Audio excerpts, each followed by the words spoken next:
Friends, welcome to YouTube study. आज के इस वीडियो में बात करने वाले हैं बोर्ड एग्जाम क्लास 10th के सामाजिक विज्ञान के बारे में कि बोर्ड एग्जाम में कॉपी लिखने का तरीका कैसे अपनाते हैं। तो वही बताऊंगा, क्योंकि बच्चे बहुत सारे गलती कर देते हैं कि खंड क वाले प्रश्न को ख में लिख देते हैं और ख वाले को क में लिख देते हैं। इससे क्या होता है कि एग्जामिनर काफी जांचता है तो उसका नंबर काट देता है और बहुत कम नंबर दे देता है। इससे मैं बताने वाला हूँ बेस्ट तरीका कि आप कैसे अपनाएंगे, और इसमें आपको दो फायदे देने वाला हूँ। क्योंकि देखिए 2018 का मॉडल जो पेपर है सामाजिक विज्ञान का, इसमें आपको 18 या 15 क्वेश्चन मैं बताऊंगा आपको एकदम अच्छे से कि आपका रिवीजन भी हो जाएगा और आपको कॉपी लिखने का तरीका भी मालूम हो जाएगा। तो दो तरीके इसमें बताने वाला हूं, तो ध्यान से देखते रहिए। अगर आप मेरे चैनल पर नए हैं तो प्लीज चैनल को सब्सक्राइब करके बेल आइकन की घंटी दबा दीजिए ताकि ऐसे वीडियो का नोटिफिकेशन आपको मिलता रहे। तो चलिए स्टार्ट करते हैं और ध्यान से मेरी बात को पहले सुन लीजिए ध्यान से। तो देखिए खंड क में से 14 प्रश्न पूछे जाते हैं और खंड ख में से भी 14 पूछे जाते हैं। तो देखिए खंड क का जो 14वां प्रश्न है ये मानचित्र वाला होता है। तो मैंने मानचित्र पर वीडियो खूब बढ़िया बनाकर दे दिया हूं। अगर आप नहीं देखें तो इस वीडियो का डिस्क्रिप्शन में जाकर देखिएगा। 14 नंबर और 28 नंबर दोनों प्रश्न मानचित्र वाले पूछे जाते हैं, देख लीजिए यहाँ पर। तो मैंने खूब बढ़िया से वीडियो बनाकर समझा दी हूँ, अगर नहीं देखें तो जरूर देखिएगा। चलिए स्टार्ट करते हैं प्रश्न संख्या पहला से। तो सबसे पहले नंबर लिखना होगा आपको कि खंड क, इसमें खंड क लिखेंगे और प्रश्नोत्तर संख्या पहला। ध्यान से देखिए यहाँ पर पहला खंड क बहुविकल्पी आता है, तो आपको यहाँ पर डालना होगा खंड क और पहला प्रश्न संख्या। तो यहाँ पर देखिए पहला नंबर लिखे इंग्लैंड की गौरवपूर्ण क्रांति किस राज्य के समय में हुई। तो इंग्लैंड की गौरवपूर्ण किस क्रांति किस राज्य मतलब समय में हुई, तो वो है जेम्स प्रथम, मतलब जेम्स प्रथम। पहला नंबर का अ सही है ना, तो यहाँ पर क्या लिखेंगे प्रश्नोत्तर संख्या पहला और यहाँ पर लिखेंगे अ। यहाँ पर लिख दीजिएगा अ, पहला का अ हो गया ना। और जो विकल्प सही है जेम्स प्रथम वो लिख दीजिएगा जेम्स प्रथम, जेम्स प्रथम। इस तरह से आप कर लेंगे, ठीक है। आपको ये ब्रैकेट नहीं देना है, बस इस तरह से लिखकर छोड़ देना है, ठीक है। अब सेकेंड नंबर की बात करते हैं कि स्पिरिट ऑफ लाज नामक पुस्तक के लेखक कौन है। तो इसमें से रूसो, लाक, मॉन्टेस्क्यू, मैकियावली, इसमें से कौन सही है। तो स नंबर तो मैंने तो बता दिए, एक आप ऐसे ही करेंगे। दो नंबर का भी यहाँ पर लिख लीजिएगा, ठीक है। दो नंबर का यहाँ पर कौन सा सही था, तो स नंबर, तो यहाँ पर लिखिएगा स नंबर। और कौन सा ऑप्शन सही है, तो तीसरा सा मेंटेक्यू, तो यहाँ पर लिख दिएगा मॉन्टेस्क्यू। इस तरह से करके आप इसका आंसर दे दीजिएगा, ठीक है। मैंने बता रहा। अब चलिए 3 नंबर की बात करें। विश्व मानव अधिकार दिवस कब मनाया जाता है। तो विश्व मानव दिवस अधिकार 10 दिसंबर को, ठीक है। थर्ड नंबर ऐसे ही करके यहाँ पर तीसरा का भी लिख लेंगे, ठीक है ना। मैं बता दिया एक दो, आप बहुविकल्पी जितने भी आते हैं उतने तो कर लेंगे, आप समझ गए ना। अब चलिए 4 नंबर की बात करें। तो फ्रांस की क्रांति का तात्कालिक कारण था, तो इसमें से कौन सा सही है, तो ब नंबर यानी दार्शनिकों की भूमिका, ये वाला जो ऑप्शन है सही है, ठीक है। बात करते हैं 5 नंबर की गुट निरपेक्ष आंदोलन का सर्वप्रथम शिखर सम्मेलन किस नगर में हुआ था। तो चलिए बताइए कि नई दिल्ली में, कि काहिरा में, कि ब्रेनग्रेड में, कि जाकार्ता में। तो इसका आंसर क्या होगा, तो स नंबर, ठीक है ना। प्रीवियस ईयर का क्वेश्चन भी रिविजन होते जा रहा है, ठीक है ना भाई। अब 6 नंबर की बात करें तो भारत के संघीय व्यवस्थापिका का नाम है, तो कौन सा है, तो संसद की, लोकसभा की, विधानमंडल की, राज्यसभा। तो इसमें से कौन सही है, तो संसद होगी यानी अ नंबर।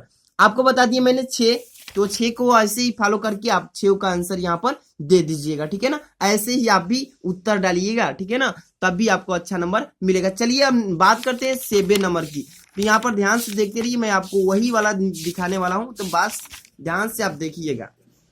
चलिए तो 7 नंबर से कुछ क्वेश्चन में स्ट्राइक्स अलग ही प्रभाव पड़ने वाला है, ध्यान से देखिए।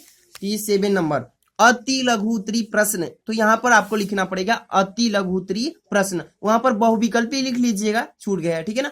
यहाँ पर अति लघुत्तरी प्रश्न लिखिए। अब इसके बाद बात करें तो 7 नंबर है ना, भारत की विदेश नीति की कोई 2 विशेषताएं लिखिए। भारत की विदेश नीति की कोई 2 विशेषताएं लिखिए। तो चलिए मैं आंसर दिखा देता हूं। पहला नंबर क्या है, यहाँ पर प्रश्नोत्तर संख्या जरूर 7 डालिएगा, ठीक है। और पहला नंबर है कि अंतर्राष्ट्रीय शांति और सुरक्षा की व्यवस्था में सकारात्मक सहयोग प्रदान करना, पहला हो गया। और सेकेंड नंबर की बात करें तो सभी राष्ट्रों के साथ शांतिपूर्ण व सम्मानपूर्वक संबंध स्थापित करना, ये दोनों हो गया ना। तो अब चलिए बात करते हैं 8 नंबर की। तो 8 नंबर क्वेश्चन पूछा है कि भारत के किन्हीं 4 राज्यों के नाम लिखिए जहां विधान परिषद है। तो ये देख लीजिए, इसमें भी आपको बता रहा हूं कि आंसर क्या होगा। भारत के चार राज्यों के नाम लिखे ना जहां पर विधान परिषद है। तो चलिए उसका भी देखिए, प्रश्न उत्तर संख्या 8 डाल लीजिएगा ऐसे। और पहला नंबर डालिए कि बिहार, दूसरा है उत्तर प्रदेश, तीसरा है महाराष्ट्र और चौथा है कर्नाटक। तो देखिए कर्नाटक यहाँ पर जगह नहीं था, थोड़ा छूट गया था तो ट नीचे लिख दिया, ठीक है, कर्नाटक। समझ रहे हैं ना। तो 8 हो गया। ऐसे ही करके आप 8 नंबर हो गया, 9 नंबर भी कर सकते हैं ऐसे ही जैसे मैंने बता रहा, और 10 नंबर भी कर सकते हैं, ठीक है ना। तो यहाँ से 10 नंबर से लघु उत्तरी प्रश्न चालू हो रहा है। तो ये बताऊंगा कि आपको कैसे करना है जब अथवा वाला आता है। तो अब अथवा में कोई बच्चे ये करते हैं, कुछ करते हैं ये, कुछ को ये याद होता है, कुछ को ये, तो अथवा वाला करना होगा। तो कैसे करेंगे तो वो देखिए मैं बता रहा हूँ, ठीक है ना, ध्यान से बस देखते चलिए।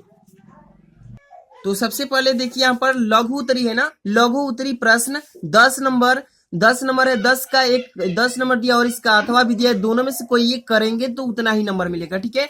तो चलिए प्रश्न उत्तर संख्या 10 डालिए। आपको मान लीजिए कि ये याद है, रूस की क्रांति के सामाजिक एवं आर्थिक कारण क्या थे, तो ये याद है तो कैसे करिएगा। देखिए प्रश्न उत्तर संख्या 10 हो गया, ठीक है, क्लियर। अब यहाँ पर लिखिएगा आप ये साइड में ब्लैक पेन से 10 नंबर का, हम तो यहाँ पर लिख रहे हैं, यहाँ पर आप लिखिएगा 10 का और यहाँ पर लिखिए अथवा, अथवा, ठीक है ना, अथवा लिख दिए।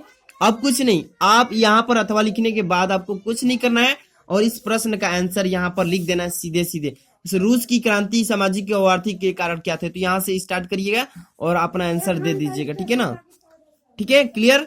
अब चलिए बात करते हैं, ऐसे ही आप 10 नंबर का कर लेंगे, फिर हम ऐसे में बता दी 11 नंबर भी ऐसे ही करना है, ये करिए या अथवा में कर लीजिए। 12 नंबर की बात करें तो ये करिए, भारत के नागरिक के मौलिक अधिकारों राज्यों के मतलब ये करिए या ये वाला कर लीजिए, ठीक है। चलिए बात करते हैं 13 नंबर की। तो 13 नंबर भी ऐसे ही करना है, मैंने नहीं मतलब आंसर लिख लाया क्योंकि वीडियो बड़ा हो जाएगा, थोड़ा सा दिक्कत होती है वीडियो को अपलोड करने में, ठीक है।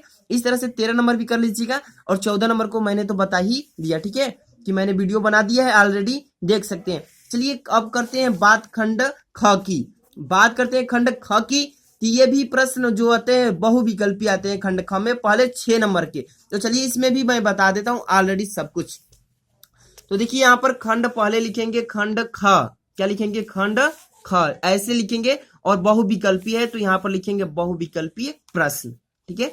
अब बात करते हैं प्रश्न, जब ये है 15 नंबर, ठीक है, 15 नंबर में बहुविकल्पी है, यहाँ पर लिखेंगे प्रश्नोत्तर संख्या 15 और ये बहुविकल्पी का। चलिए पढ़ लेते हैं क्या क्या आंसर होगा। निम्नलिखित में से कौन सा राज्य म्यांमार की सीमा रेखा पर स्थित नहीं है, ये बताइए। नागालैंड होगा कि मिजोरम होगा कि मेघालय होगा कि अरुणाचल प्रदेश। तो इसमें से कौन सा सही है वो बताइए। तो इसमें से सही होगा स नंबर, ठीक है, मेघालय। ओके, कोई दिक्कत हो तो कमेंट जरूर करिएगा, ठीक है। तो इसका आंसर 15 का क्या हो जाएगा, स नंबर। यहाँ पर प्रश्नोत्तर लिख लिए और यहाँ पर लिखिएगा स, और उसका जो ऑप्शन हुआ है ना, यहाँ पर ऑप्शन है मेघालय, वो ऑप्शन उतार दीजिएगा, मेघालय, मेघालय, ठीक, कोई दिक्कत, इतना कर लेंगे। ऐसे ही आप करेंगे 15 नंबर, 16 नंबर, 17 नंबर, 18 नंबर, 19, 20, ऐसे मतलब 20 तक आएगा बहुविकल्पी। चलिए इसको मैं रिवीजन करा देता हूं, थोड़ा सा आपका तैयारी भी हो जाए। विकसित देश नहीं है कौन सा है चारों में से, जापान, चीन, संयुक्त राज्य अमेरिका, द कनाडा। इसमें से बताइए विकसित देश नहीं है। ये तो विकसित है जापान, ये चीन भी, ये संयुक्त राज्य अमेरिका, ये बताइए कौन सा सही नहीं है। बताइए कि कौन सा इसमें से सही देश मतलब नहीं है, विकसित नहीं है। ये कमेंट आपको करके बताना है चारों में से, अगर पढ़ाई किए हैं तो। कमेंट के भरोसा में छोड़ रहा हूं आपको 16 नंबर का, ठीक है, जल्दी जल्दी कमेंट आना चाहिए आपका। अब देखिए 17 नंबर की नवीनतम पर्वत श्रेणी है, इसमें से कौन सी नवीनतम है। तो नीलगिरी है कि सतपुड़ा है कि शिवालिक है, ये चारों में से कौन सा सही है। ये मतलब कि शिवालिक, ये वाला है शिवालिक, ये 4 नंबर सही है, ठीक है। बात करते हैं 18 नंबर की। सन 2011 में भारत की जनसंख्या थी कितना, तो 1,21,008 करोड़ थी, ऐसे ही मतलब 121,008 करोड़ ऐसे ही थी, ठीक है। 19 नंबर की बात करते हैं आर्थिक नियोजन का लक्ष्य है, तो इसमें से कौन सा है, तो संसाधनों का अधिकतम उपयोग करना, ये द नंबर। आपको बता दिया मैंने सभी को ऐसे लिखना है। 20 नंबर की मैग्नीज आवश्यक है एल्यूमिनियम उद्योग के लिए, किसके लिए, एल्यूमिनियम। अब बात करते हैं लघु उत्तरी प्रश्न, जैसे मैंने पीछे बताया है सभी प्रश्नों को करना वैसे इसमें भी करना है। ठीक है, अति लघु उत्तरी, लघु उत्तरी भी जितने भी मैंने बता दिए हैं पीछे, ठीक है। अब सभी को आप कर सकते हैं, दीर्घ उत्तरी भी कर सकते हैं और अथवा वाला भी बता दिया है मैंने, ठीक है ना। तो अब इसमें बात कर लेते हैं, ये 28 नंबर भी मैंने बनाकर बता दिया है। अगर वीडियो आपको अच्छी लगी हो तो प्लीज वीडियो को लाइक कीजिए। अगर कोई भी डाउट हो तो हमें कमेंट करके जरूर बताइए ताकि आपको मैं कुछ ला सकूं। मिलते हैं नेक्स्ट वीडियो में। थैंक्स फॉर वॉचिंग दोस्तों।